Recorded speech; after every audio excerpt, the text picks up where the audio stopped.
العلم هو النور الهادي والمفتاح لكل الخير من يرد الله به خيرا. بسم الله الرحمن الرحيم نحمده ونصلي على رسوله الكريم أما بعد. قال المصنف رحمه الله: اسم ما ولا المشبهتين بليس والمسند إليه بعد دخولهما مثل ما زيد قائما ولا رجل أفضل منك وهو في لا شاذ.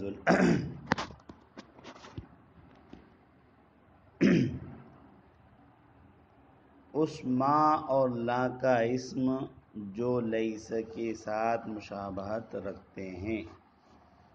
اسم ما ولا المشبہتین بلیس، اس ما اور لا کا اسم جو ما اور لا لیس کے ساتھ مشابہت رکھتے ہیں. والمسند الیہ بعد دخولہما، وہی مسند الیہ ہوتا ہے ان دونوں کے داخل ہونے کے بعد. جیسے ما زید قائما، زید کھڑا نہیں ہے. ولا رجل افضل منک، کوئی آدمی آپ سے بہتر نہیں. وہو فی لا شاذ، اور وہ یعنی لیس کا عمل، وہو سے مراد عمل لیس، اور وہ یعنی لیس کا عمل لام شاذ ہے یعنی کم ہے. طلبہ عزیز، یہاں سے مصنف کتاب مرفوعات میں سے 7واں مرفوع بیان کرنے جا رہے ہیں، اور وہ ہے ما ولا مشابہ بلیس کا اسم. کہ ما ولا مشابہ بلیس کا اسم مرفوع ہوتا ہے، اور هو المسند الیہ بعد دخولہما، یہاں سے مصنف ما ولا مشابہ بلیس کے اسم کی تعریف بیان فرما رہے ہیں کہ ما ولا مشابہ بلیس کا اسم وہ اسم ہے جو ان دونوں میں سے کسی ایک کے داخل ہونے کے بعد مسند الیہ ہوتا ہے.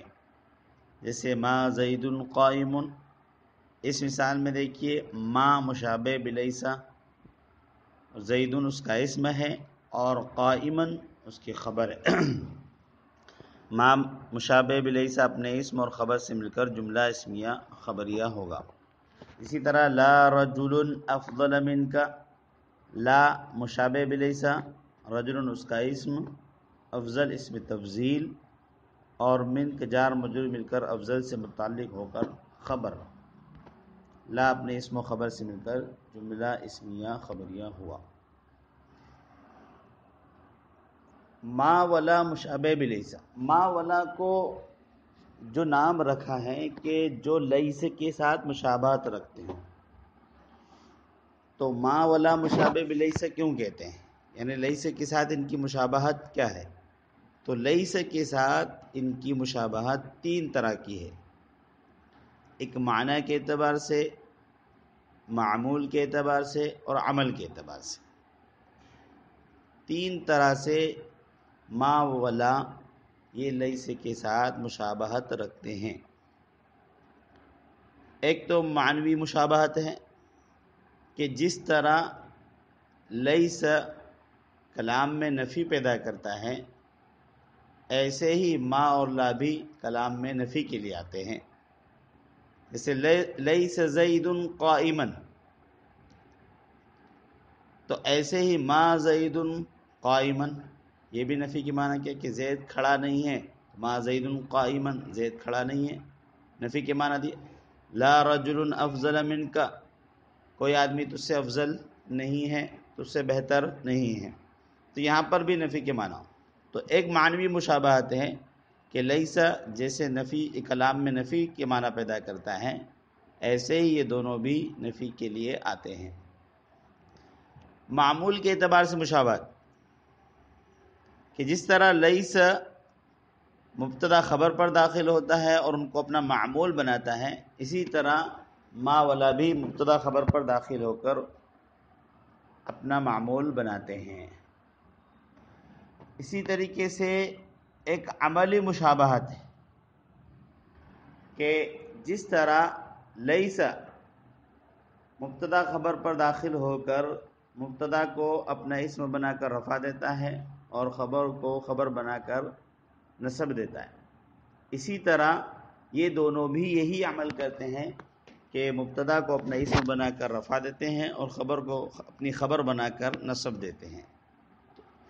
تو ان تین طرح ان کی ما ولا کی لیس کے ساتھ مشابہت تین طرح کی ہے، معنی کے اعتبار سے، معمول کے اعتبار سے اور عمل کے اعتبار سے۔ اور یہاں پر جو اس کا عمل بتایا گیا کہ جس طرح لیس مبتدا کو اپنا اسم بنا کر رفع اور خبر کو اپنی خبر بنا کر نصب دیتا ہے، ایسے ہی ما والا بھی مبتدا کو اپنا اسم بنا کر رفع اور خبر کو اپنی خبر بنا کر نصب دیتے ہیں۔ تو یہ ما والا کا جو عمل بتایا گیا کہ اپنے اسم کو رفع اور خبر کو نصب، یہ اہل حجاز کے نزدیک ہیں،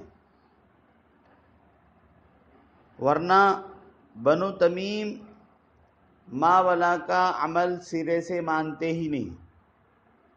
یعنی اگر وہ یہ کہتے ہیں کہ اگر ما والا میں سے کوئی داخل ہوگا تو مبتدا خبر کی ترکیب پر کوئی فرق پڑے گا نہیں، اور مبتدا مرفوع ہوگا اور خبر بھی مرفوع ہی رہے گی، یعنی ما والا کی وجہ سے اس پر کوئی فرق پڑنے والا نہیں ہے۔ جیسے کہ ان کا یہ قول بنو تمیم کا آپ نے ہدایت النحو کے اندر بھی پڑھا ہے، اور وہاں پر ایک شعر بھی پڑھا ہوگا آپ نے، یاد ہو آپ کو، وَمُحَفَّفٍ كَالْغُصْنِ قُلْتُ لَهُ انتصب فَأَجَابَ مَا قَتْلُ الْمُحِبِّ حَرَامُ۔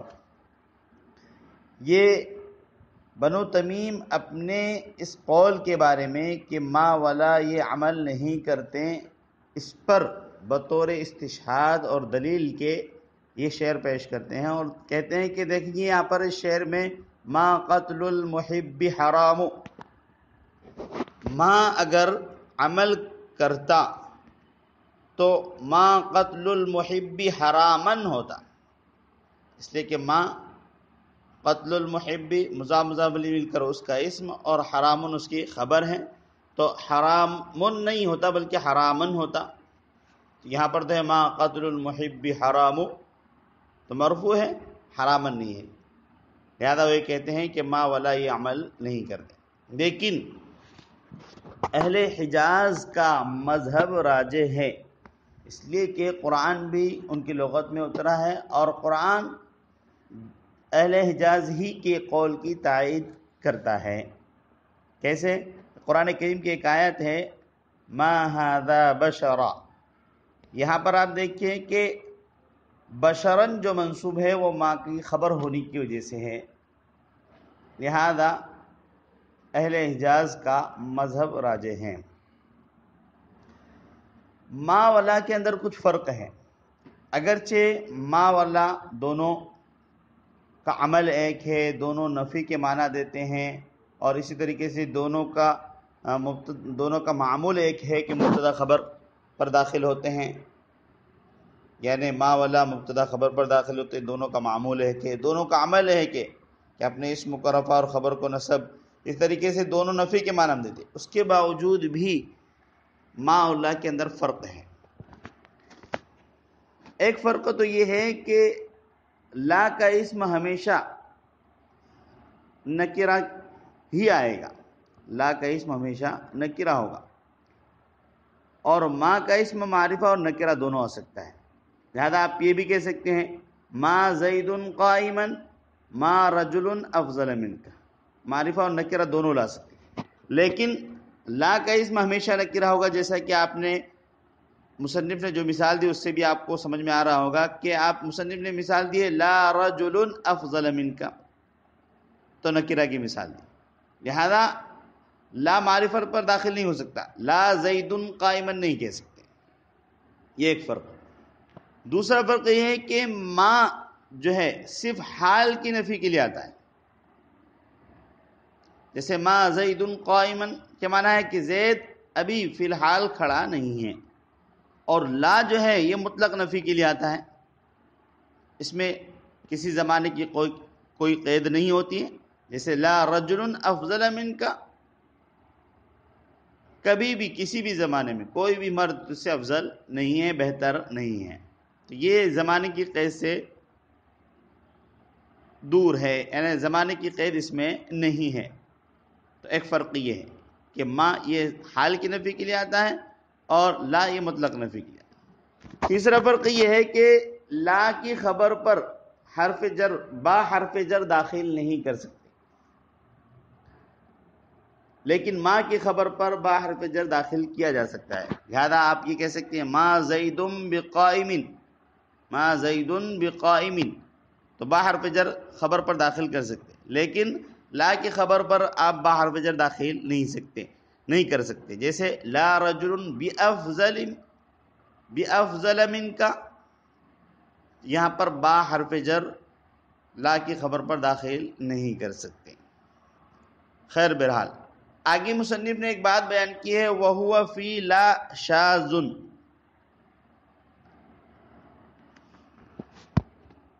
یہاں سے مصنف یہ بتانا چاہ رہے ہیں کہ لیس کا جو عمل ہے، اپنے اسم کو رفع اور خبر کو نصب، اور اسی کی وجہ سے اس میں مشابہت پائی جاتی ہے لا اور ما اور لا کے اندر، تو کہنا ہے کہ یہ عمل لیس کا عمل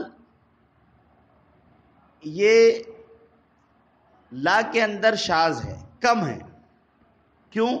اس لیے کہ لا کی لیس کے ساتھ مشابہت ناقص ہے، کیوں؟ اس لیے کہ لیس یہ حال کی نفی کے لیے آتا ہے اور لا مطلق نفی کے لیے آتا ہے، تو اس مشابہت کے ناقص ہونے کی وجہ سے لیس کا جو عمل ہے وہ لا میں شاذ ہے۔ بہرحال یہ سبق ہمارا آج کا یہ مکمل ہوا، اور مرفوعات بھی الحمدللہ تقریباً پورے ہو چکے ہیں، لیکن صرف یہاں پر ایک اشکال رہ جاتا ہے کہ حضرت ہم تو پڑھ کر آئے کہ مرفوعات 8 ہیں، لیکن مصنف نے تو 7 ہی ذکر کیے، ایسا کیوں؟ 8واں کیوں چھوڑ دیا؟ یعنی افعال ناقصہ کا اسم، اس کو مصنف نے کیوں چھوڑ دیا؟ تو اس کے بہت سارے جوابات تو نہیں ہو سکتے، بلکہ بہت سارے شارحین نے تو کچھ بھی جواب نہیں دیا، اس کو چھوڑ کر آگے نکل گئے۔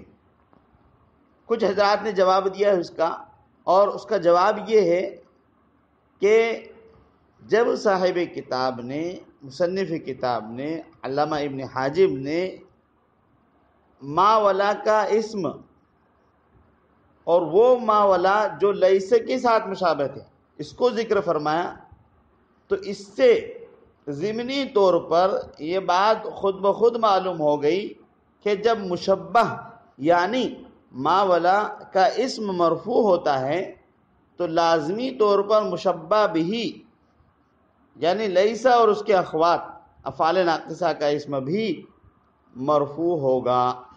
تو یہ بات ضمنی طور پر سمجھ میں آ رہی ہے، ہو سکتا ہے مصنف نے اسی وجہ سے افعال ناقصہ کا اسم چھوڑ دیا ہے۔